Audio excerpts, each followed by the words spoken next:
You're listening to Harrowsmith Radio. Hey there, I'm your host, Wayne McPhail.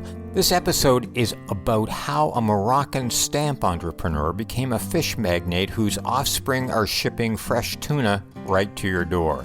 And we learn about why buffalo milk makes 3% from cows look like skim. Stamps, fish, and milk. Sounds more like a shopping list than a podcast, but here we go. By the way, if you want to read Harrowsmith magazine instead of listen to it, you can subscribe to the print version online at harrowsmithmag.com. And you can find Harrowsmith magazine on selected newsstands across Canada. But for now, settle in for the next half hour of Harrowsmith Radio.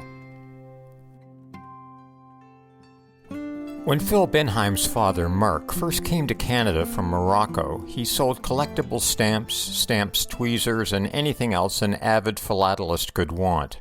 Then he got the idea of importing octopus and other sorts of seafood and grew his company into Inter-Canada Fisheries, a long way from stamps.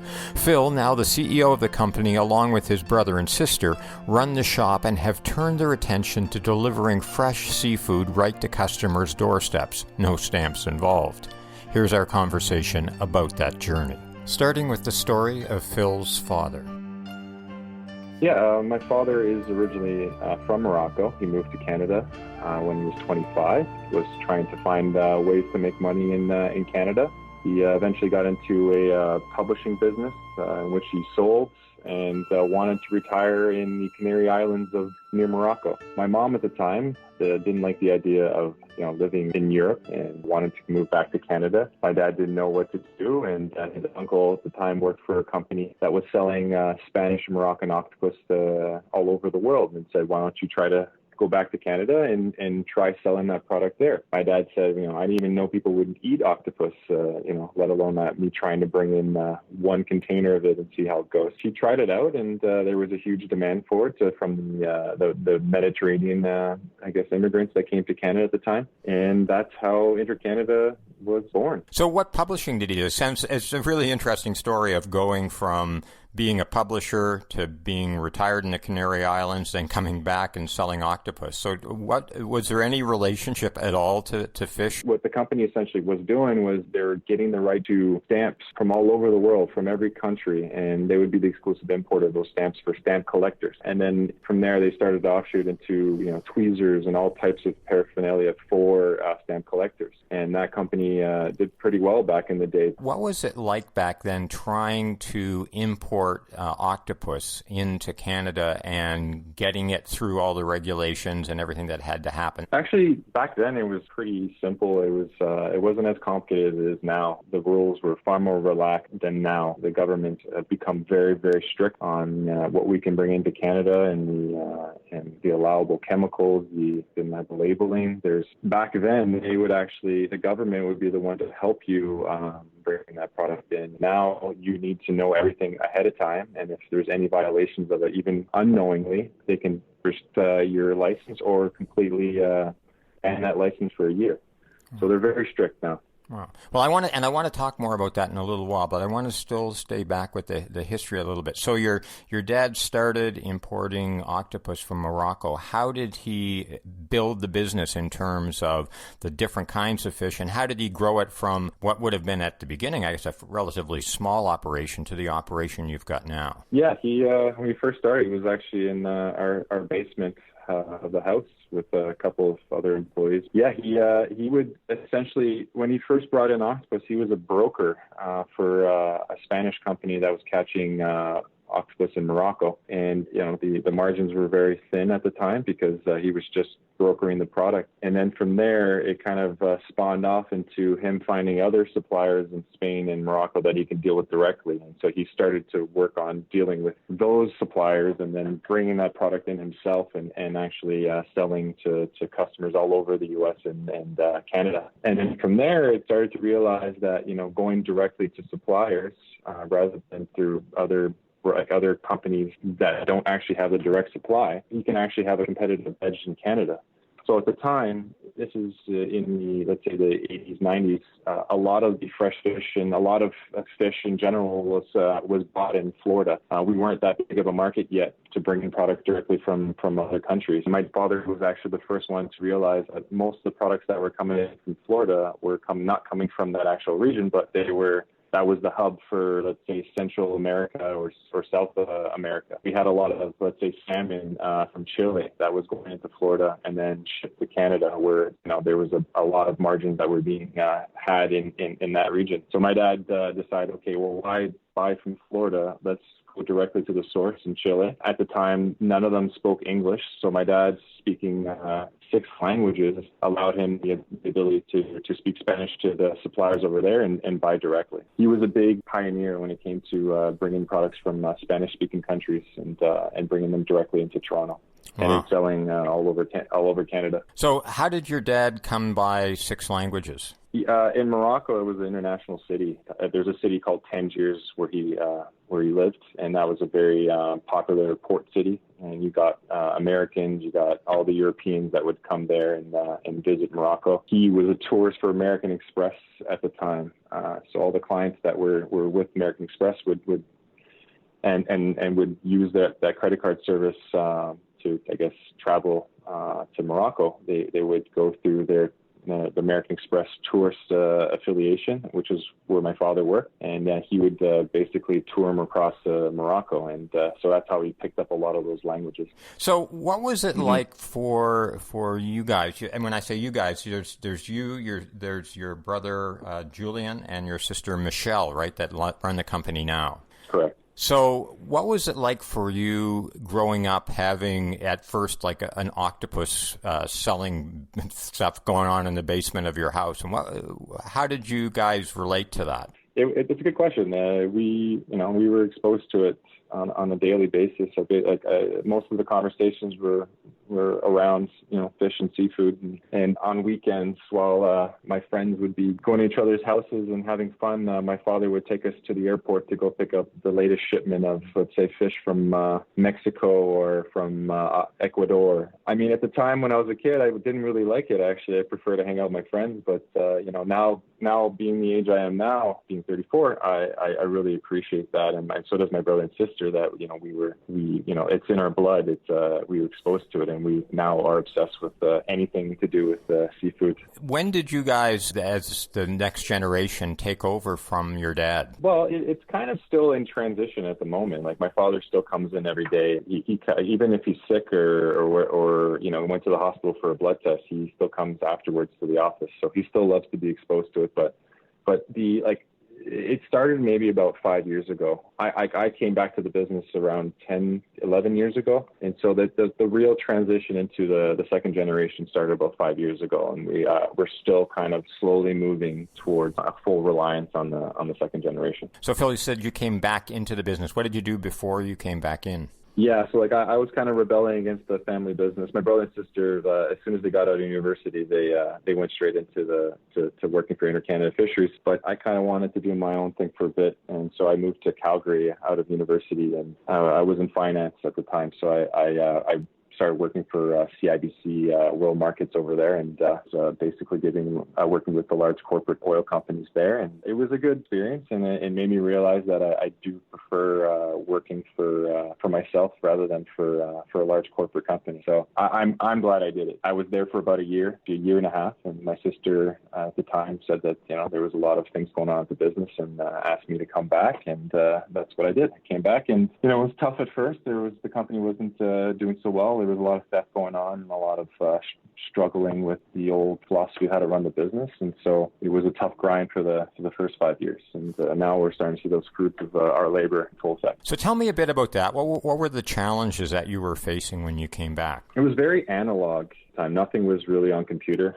Every computer was separate. Nothing was, there was no network. So we had like our accounts payable on one computer and accounts receivable on the other. We didn't even have an inventory account at the time. It was all on paper and memory. My father was, he's a very smart guy, but he relied too much on his memory to know where inventory was or whatever we had in inventory. So at the time, left a lot of our inventory to age longer than it was meant to be. Usually in frozen products, it's a 2-year shelf life and a freezer. And we would forget about, what products we had because we didn't really have a proper accounting system for our inventory. So when I got here, it was a lot of old inventory past 2 years that we had to throw out. And that was a tough thing for us to do because that was basically a write-off on our company.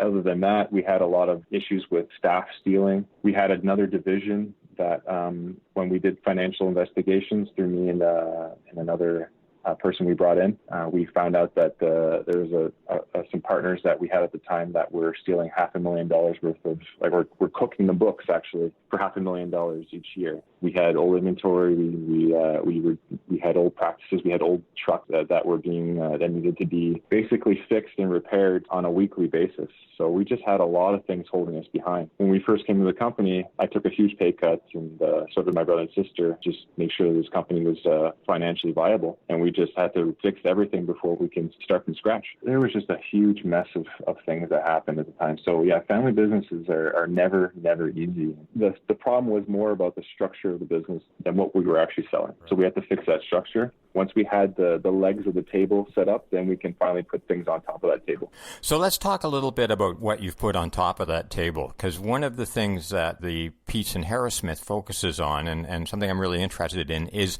you've moved into one facet of the business is a company called Seafood Crate, and that's a home delivery of fresh fish.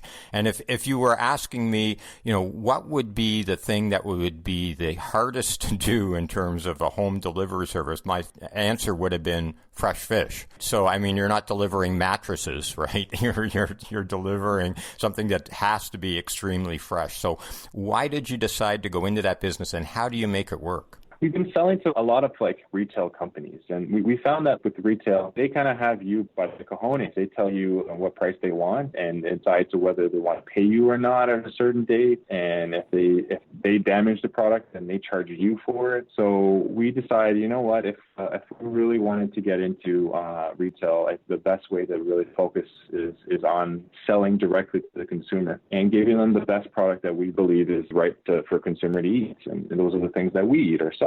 And then from there, there was a lot of brainstorming of what we thought was what a consumer would want to purchase.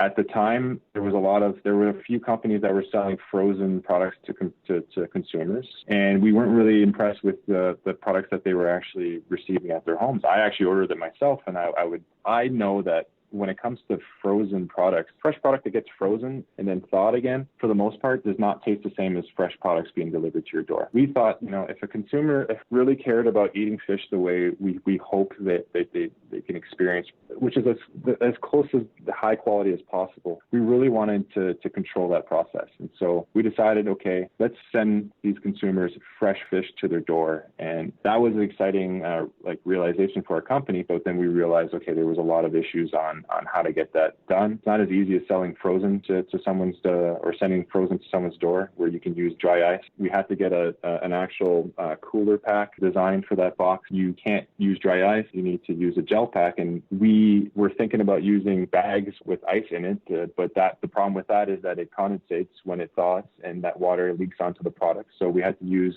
a special gel, but that gel pack is biodegradable that can be put down a sink, and that doesn't actually leak into the box itself. And so there were so many things that we had to think about to make sure that the consumer was getting the premium, best version of what fresh can be. The feedback's been so far fantastic because people are emailing, giving us reviews on our website saying that they never knew that fish can taste this good. They didn't realize this is what fresh fish should be tasting like. So, hearing that after all the hard work to design something that was perfect for home delivery, it's been very rewarding. I noticed on your website you're selling a wide variety of black cod and salmon and rainbow trout. Are there particular challenges with particular kinds of fish that you've got to, because you've got to sort of maintain, to sort of use a term from medicine and vaccination, you've got to sort of maintain a cold chain through that whole process, right? Yeah. Well, I mean, because we're importers, we have, like, we're not only just importers, we're importers and we also process products. And so we have like 3 levels of government and associations that monitor our quality. And so when it comes to fresh fish coming in, it needs to be properly iced all the way through from wherever it comes from around the world. When it comes to frozen products that come in, it's the same idea. It has to be at a certain temperature from the container that arrives. So there's strict rules on how we receive it, and then how we process it, and then how we ship it to the end user. When it comes to shipping to the end user, it's kind of still a bit of a Wild West scenario.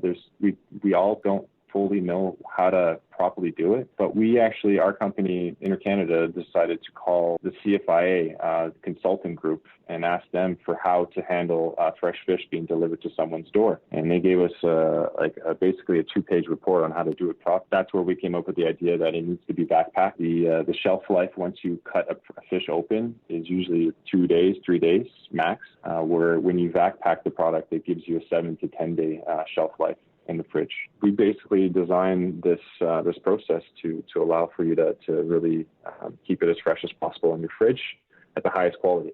Whereas, when you go to the grocery store, usually what they do is they pre-cut that product ahead of time. They leave it exposed and they let that fish oxidate in the actual bunkers, and they don't know when it's going to be sold. So that product could be sitting on ice in that grocery store for maybe up to 3, 4, or 5 days. And so you're not always getting the premium product, whereas most of the fish that we actually send to your house, it's usually from the whole fish. It's cut right away, and then it's backpacked right away, and then it gets shipped to you. So you're basically, we're optimizing the freshness and then packing that in.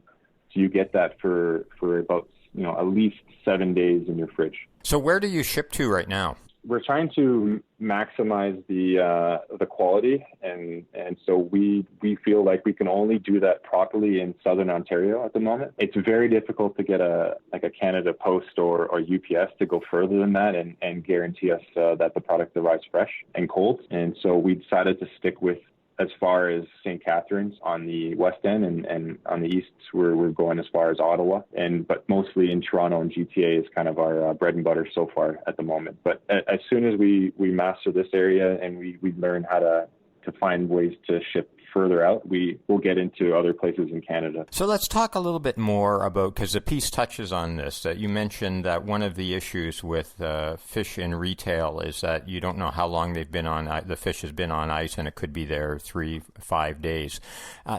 Let's talk a little bit more about some of the other issues around fish in retail in terms of the provenance of the fish, the way it's treated in stores. Can you talk a bit about that? Me personally, I don't buy fish from the grocery stores, those big chain grocery stores, for this very reason, that I don't trust the quality that they're offering. One thing, they don't really have a trained staff that know how to handle seafoods at any of these stores. 2, they make an assumption of what the volume is going to be for that week, and if they don't sell that volume, they end up throwing out a lot of that product. The other part is, again, it's the fish is being exposed to the air for, like, the fillet, not the actual fish, but the fillet fish is being exposed to the air for 3, 4, 5 days. So when that happens, you're drying out and it produces this kind of slime on there that lowers the quality of the fish. And so you're never really tasting the best quality. Because we're importers, we're very familiar with this notion that a lot of products, and frozen or fresh, are not allowed to be tampered with in terms of manipulating the consumer into thinking it's fresher than it is. And so with fish in general, you're not supposed to put any kind of CO-treated products, because CO treatment makes the fish look glowing and fresh, like they do, like they put into other types of meats. But about 4 years ago, I believe now, they somehow Health Canada allowed tuna to be CO treated in Canada, but they don't call it CO treated, they call it tasteless smoked. So the product was smoked and with a purified smoking process. So when you say CO, you're talking about carbon monoxide, right? Yeah, exactly. But we know for a fact that a lot of these suppliers don't do tasteless smoke processing. They actually just pump it with CO treatment and call it the tasteless smoke. And it's gotten to the point now where even the tuna at grocery stores that are in the fresh bunkers are basically the CO-treated tuna thawed out and sold as fresh. So Phil, that's really depressing, given that a lot of people across Canada still are shopping in grocery stores. Where do you see what you're doing? You said you're still sort of working out the science and logistics of this. Where do you see this going in 3 or 5 years? Do you think you're actually going to be able to get that kind of fresh fish delivered to people's doors across Canada or across Ontario, or what's your hope? Yeah, my hope is that this becomes, I mean, not just through my company, but like more companies that focus on this type of freshness. It's a lot more work because, fresh is a lot harder and it's more expensive because of that. There's a lot more labor involved. But I hope that the only way we can get this done is if we educate the consumers and know the difference and demand better quality. If that's the case, then it gives me more motivation to want to sell across Canada when there's higher demand. The sad thing is that, if frozen is becoming a more powerful, that the demand for frozen is growing more and more throughout Canada. So it is difficult. So if I do start seeing that there's an even higher demand for fresh and there's more people emailing me, asking me to send across Canada, then I'll have more motivations to solve those issues. But for now, what I'm trying to do is just trying to cater to our market here, which is it's just going really fast and it's going really well. Glad to hear that, and thanks for sharing the story of your family and your family's business and your new ventures with us. Yeah, thank you for the call and the great question. That was Phil Behaim, delivered fresh from his office in Toronto, Ontario. Henry Koskamp is bullish on buffalo, not for their meat, but for their milk, porcelain white and fat and flavor-rich. For 20 years, he's been breeding and milking buffalo on his Stratford farm to serve a growing cheese market, all without a milk marketing board looking over his shoulder. Here's our chat about his beginnings, his buffalo, and how not having to worry about quotas is just fine by him. In Canada here we have a system called supply management. We have a quota system, and you need to have quota for the right to produce and sell milk. All the dairy breeds are in there, but sheep and goat are outside of that, as well as water buffaloes. We didn't know anything about water buffaloes, but when we went to the cheese shops, we found this buffalo mozzarella there, and I liked the price point. And the question is, why aren't we producing that here? Why are we importing it from Italy? And when I talked to the cheese companies, they're like, yes, we've been waiting for somebody to do this, somebody to milk, and they were all over it. So then we had to find animals that we could get to Canada and figure out how to milk a buffalo. What buffaloes did you get, and where did you get them from? Well, like 10 years ago, you couldn't bring anything out of Europe. Italy milks about 350,000 buffaloes with machine milking, whereas you go to Asia, they're mostly hand milked. But with the mad cow 20 years ago, the border was still closed to live animal import. So we found a herd of buffaloes in Florida, and we were able to get through the rules and regulations to get them imported into Canada. And then for genetic improvement, we can import semen from Italy. That's pretty amazing. So I was under the impression when I first heard about the farm that you were raising the water buffalo for meat, but you're raising them for milk primarily. Milk is number one, yes. So, and is out of that milk, cheese the primary product that you produce? Yeah, buffalo mozzarella is number one. It's fairly seasonal because it's a lot of it is the mozzarella with the tomato, the fresh salad in the summer. In the winter it slows down, except for Christmas, Easter. When family get-togethers, then the mozzarella sales go up. In the wintertime we make some Goudas and some Caciocavallos and some Asiagos, and these are harder cheeses. And the nice thing about making them in the wintertime is they will also sell on the charcuterie trays in the summer for entertainment and fine dining. So what's the difference in terms of flavor of a milk and a cheese that comes from a water buffalo as opposed to, say, a cow or a sheep? The old French saying, right, is, what's the secret to French cuisine? And it's butter, butter, and butter, right? And if you want to compare, a buffalo milk is about 8% fat, where a Holstein is around 4, and a Jersey might be 5. So fat is flavor, so naturally the buff milk is, I'm going to say, more flavorful because there's more solids in it, and there's especially more fat. Fat is around 8, protein's around 5, whereas cow milk's around 4 and 3.3. It's more satisfying, it's whiter. The milk is porcelain white, whereas cow milk has a yellow tinge, and it has to do with the carotene. whereas on the buffalo milk, the carotene's already turned into, I believe, vitamin A. So do you get the same kind of yield from the same kind of animals as a cow? Would you get as much milk from a single water buffalo as you would from a single Jersey cow? No. So the animals we bought in Florida, they were the best you could get on a cow-calf operation. We've been using artificial insemination now to the best Italian bulls now, and we have some F4s now. So they're 90% purebred now. And some of them are producing more energy-corrected milk than my Holsteins. When I say energy-corrected, if you're at 8% fat versus 4%, then you're technically, like, it should be equal. So like a Holstein at 20 liters or 30 liters, a buffalo giving half is producing the same amount of solid. Am I making sense? Yep. So yeah, absolutely. Some of my buffaloes are doing, like I got buffaloes hitting 50 and 60 pounds of milk, but if it's 8% fat, they're now doing almost 100 pounds of energy equivalent milk. So that must also, corollary of that is you've got a ton of feed that you've got to be serving up in order for them to produce that kind of calorie output, right? But actually, my rations are less energy dense, if I can say it that way, okay? Like I also milk Holsteins. The Holsteins require, I'm going to say, a hotter ration. They require more grain in the feed than the buffaloes. The buffaloes often sometimes say they have a little termite in their stomach. They seem to find sugar in wood. They're very efficient. You said at the beginning that you weren't covered by the quota system. Are you covered by the Milk Marketing Board, or are you outside that as well? Nothing. We're completely on our own. So we have to negotiate our own contract with our own processor. We talk trade deals and all the imports. We get no compensation. We get nothing. We are solely on our own. So, and how has that been working out for you? I'll put it this way. Well, you got to be proactive. We are our own marketing system, if you want. We don't have any protection, stabilizations, or such. The opportunity is we don't have all the politics from a whole bunch of farmers on a board. It's us and the processes, and we have to figure together how we're going to approach the market and make sure it's a win-win for both of us. What do you see that market being like over the next 5 to 10 years for you? You've been in the business for 20 years now, raising water buffalo, so how's the next 5 years looking for you? Okay, so genetic improvement. So if my animals give 10 or 20% more milk, right now we are producing enough milk to replace the majority of the imports.